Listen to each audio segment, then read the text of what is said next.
এই যে আমার সোনা বাবুর জন্য একটা আইসক্রিম নিয়ে চলে এসেছি। আরে একটাই নিয়ে আসলো, আইসক্রিমটা খেয়ে নে বাবু, আমি এখানেই বসে আছি। এই তুমি আমার জন্য কেন আনলে না? ও তুমিও খাবে? তোমার ব্যাগটা একটু দাও। আরে আমার ব্যাগ দিয়ে তুমি কি করবে? তোমার ব্যাগই তো দরকার আছে। এই নাও, এই পানিটা খেয়ে নাও। কি পানি খাবো?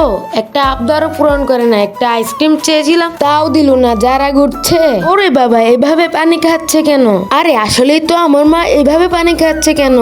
এই যে তুমি আমাকে পানি দিয়েছিলে, আমি পুরো পানিটাই খেয়ে এসেছি, এখন আমাকে একটু আইসক্রিম দাও। কি আইসক্রিম আনতে হবে? যত সব বাহানা। আচ্ছা নিয়ে আসছি। এই যে শুনছো, আমার জন্য আইসক্রিম নিয়ে এসেছো না? তাড়াতাড়ি দাও। তারপর কি হয় সেটি দেখার আগে তুমি যদি বাংলাদেশ থেকে হয়ে থাকো তাহলে ভিডিওতে লাইক এবং চ্যানেলটি সাবস্ক্রাইব করে দিবে, আর ভারত থেকে হয়ে থাকলে শুধু সাবস্ক্রাইব করে দিবে, আর তোমার দেশের সুন্দর পতাকাটি কমেন্টে দিয়ে যাও। এই নাও নাও, পানি খাও। তুমি আমার জন্য পানি নিয়ে আসলে? তুমি তো পানি খেতে অনেক ভালোবাসো, তাই তোমার জন্য পানি নিয়ে আসলাম।